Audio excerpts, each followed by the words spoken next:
Somebody sent me this video, so we're gonna watch it while I eat my food. It's things only old school RuneScape players will remember. Oh my god, I want to see if I pass the test here. I know there's a lot of people that are like fucking, you know, that never played back in the day like I did. So we're gonna see if I pass the test. Hey guys, what's up? It's Crumb, and many of us have been playing RuneScape for a very long time. So for today's video, I thought I would talk about some of the things that only really old RuneScape players should remember. So without further ado, let's get right into it. RuneScape has officially been around for 17 years, and many of us have grown up playing the game. If you played during the 2008 to 2010 era, you'll remember the trade limit. You see, the trade limit was removed on January 2nd, 2008 as part of the unbalanced trade removal. Everybody remembers that. And the idea behind this was the combat real-world trading and account hacking that was very prominent at the time. However, this limit meant that you could only gift a person at 10,000 GP at a time every like 10 minutes or so, which meant it was really hard to share items between players or share them between accounts, and it also affected wilderness PvP. So there wasn't anything like risk fighting anymore, and of course this caused giant riots. Everybody loves free trade, and this really kind of marked the death of RuneScape in a lot of ways. It was one of the major factors that led to the sharp decline of players in 2008. The thing is, chat, were you there? You know what I mean? I was there. I was there. No, I wasn't. No, I wasn't. I don't know if I was even here at this moment. I'm not even going to sit here and cap. I don't know if I was there. You know? I don't know. I doubt I was there. A lot of players were rioting. They really I'm capping. There's no way I was there, actually. This is 2006. Hell no. Wanted free trade. They wanted the wilderness back that they loved. And ultimately, the trade limit led to a lot of people unfortunately quitting the game for good. However, on December of 2010, Jagex made a petition asking players if they wanted free trade to return, and in 24 hours, 1 million people voted that they wanted it to return, and it was reinstated on February 1st of 2010. I remember personally playing during that time. I remember when free trade was reintroduced and I got scammed like 5 times because I was a little kid, and we all know and love free trade as it is right now in the current game. You know, there's a lot of evil that comes with free trade, but really, the benefits outweigh the cons. You know, there was a point in RuneScape's history where the game was really going downhill fast. After the release of the Evolution of Combat, a lot more people quit, me included. That's when I was done playing RuneScape. I didn't like it anymore. It wasn't the same game. It didn't have that simplicity. And around this time, there was this group of people that... I think I can speak for everybody when we say when EOC came out, not pre-EOC, EOC, like Evolution of Combat, we all fucking quit. Like, I think I came back to it just to try it, and it was fucking ass. I speak for the majority here when we say we all fucking quit that dog shit. That decided they were going to make a 2006 version of RuneScape. A RuneScape private server is what it was. But it really gained a huge amount of popularity. There was even people paying, I was one of them, to play this server before it was even released. And Jagex took note of this because it was really threatening their game, and they saw that, hey, there actually is money in releasing an older version of our game. There's a huge demand for it, and Jagex did some legal action. They took down this RuneScape private server before it could really ever get going, and on the 15th of February 2013, they put a poll up on the website for the release of the old school RuneScape servers. They wanted to gauge the community's interest and see how many people actually would want Jagex to bring back these old school servers. And so they introduced this poll with different levels of how they would bring back the servers based on how many people voted. So if it was less than 50,000 people, no servers whatsoever, they weren't going to bother. Between 50,000 and 250,000, then they would launch the server, but it would be at an additional $15 a month to the membership fee, and there'd be a very low level of maintenance. And then the level that we hit, there was something like 490,000 votes for people that actually wanted old school RuneScape back, so that fit in the level 2 category between 250 and 500,000 votes. And that meant that we were going to get the server back. There was going to be a small team that would develop it with a very basic level of maintenance, and it would be at an additional $5 to the normal membership. Yo, old school RuneScape is way more successful than RS3 right now, right? Yeah, it has to be. There's no way. Right. However, being so close to level 3, Jagex said, you know what, we're not going to charge that additional membership rate. And after a few years of the game being out, they decided to release free-to-play which initially wasn't meant to happen at all. Also, we ended up getting spoiled. We got some anti-bot and anti-gold farming upgrades to the game, which were only a possibility with the original pull.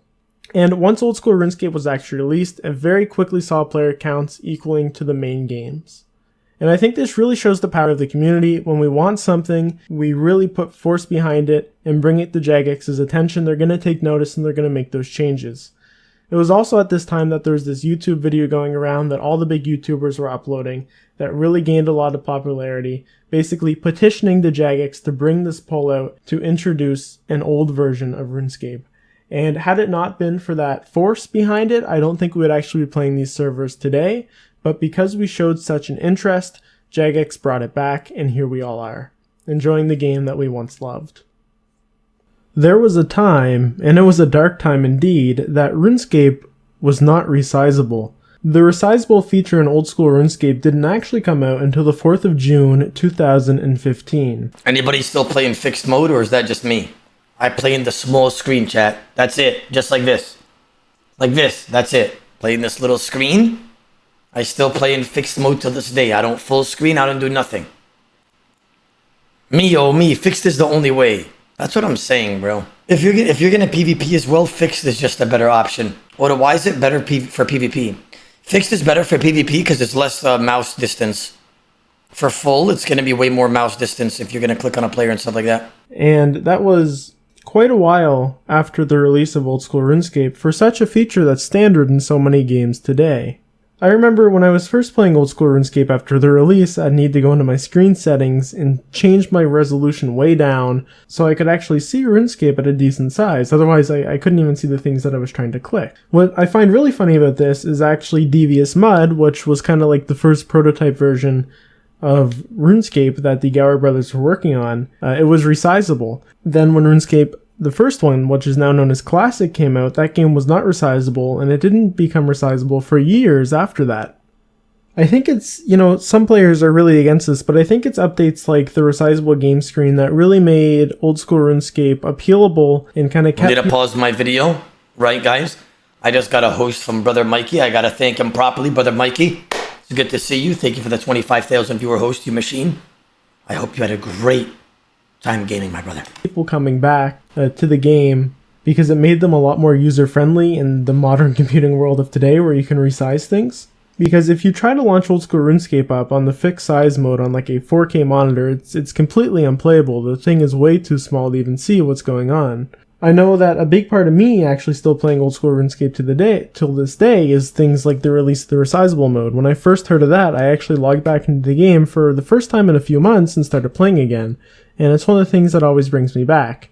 It just makes the game that much more user-friendly in a way. This one is for really old players or players that have quite an in-depth understanding of game knowledge.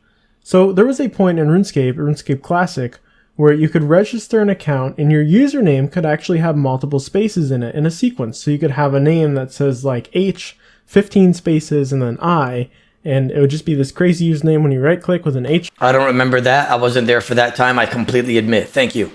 On the left and an I way over to the right. And there's actually a couple famous examples of this. The most notable one would be Suomi, who was the first person to ever achieve max XP on RuneScape. He has a new video spaces, after I think in between the U and O and the O and the M. And these names have actually become quite desirable because you can't create them anymore. And Jagex has disallowed you to use multiple spaces in a row when creating a username. However, if you create it one way back in the day, you still have it. Imagine being so smart back in the day. I'm talking about like when Old School just got released. And instead of just trying to rush and go kill chickens and get feathers and be cool, you were smart enough back in the day to steal all the one-letter usernames. Oh my ruckin' rod. Imagine, like, brother, there has to be somebody smart enough to be able to do that. Like, there had to be at least one person back in the day that did that. That has like 5 one-letter names or something. That sounds like a manked play. Bro, every one-letter username right now in Old School RuneScape is worth over $50,000 USD or more. Like, that means you literally made $250,000 or $500,000 depending on how many one-letter usernames you have. Some are even worth more. Black market has actually sprung up around this where people sell accounts that they created way back in the day that have these multiple spaces in it because there's other people that want to buy them so they have a unique name. That's one of, the many RuneScape Classic quirks that happen. Well, I got the name Mac Miller. Miller. Video on that. If you guys want to see some of these weird RuneScape Classic things, let me know in the comments below. Another interesting RuneScape Classic quirk that only old players are really going to remember, or people that have done their history research before, is that it's possible, in RuneScape 3 anyways, to see accounts that have 9 hit points, or even rarer to see accounts that have 1 hit points. The 9 hit points accounts, there's quite a few of them floating around, and how it happened was, in the transition from RuneScape Classic to the release of RuneScape 2, there was a discrepancy in the amount of hit point XP that it took to have level 10. So, in RuneScape Classic, level 10 was 1000 experience, and in RuneScape 2, it was like 1127 experience. So any account that transferred from RuneScape Classic to RuneScape 2 that had less than like 1127 hit points experience would actually end up with level 9 hit points to adjust. And these accounts were... I have a 9 HP account, chat, just so we're all on the same page. It's called Constitution. You can search it up. Very desirable for skillers because, of course, you had a lower hit points level, which was cool, and you always stayed level 3. What, are you being for real? I'm not. I completely made that up, and I'm surprised you actually believe me. Thank you. On a skiller. So there's actually a really big black market for these accounts, and they went for quite a lot of money. And then, even rarer, was these level 1 hit point accounts. So I wonder how many dumbasses just looked up my account. This guy said, fuck you, I just searched it. Oh, I looked it up. It's okay, guys. It's okay. Listen, as long as we're bonding together. You know what I mean? For someone to have a level 1 hit point account, they had to have been a cheater back in RuneScape Classic around the 2002 time. Because what Jagex would do to some cheaters is they would do a stat wipe, where they reset all of a player's levels back to 1. And this made it very hard for them to ever recover in their account, because in RuneScape Classic, when you got into a fight, you had to stay for at least 3 hits. And even attacking something like a chicken with all level 1 stats was surely death. But in the transition from RuneScape Classic to RuneScape 2, these players got to keep their accounts and have them perpetuate into what is now RuneScape 3. So very rarely you might see somebody with one of these very unique accounts. And that is all I have time for on this video. Thank you, Brother Crumb. Thank you, bro.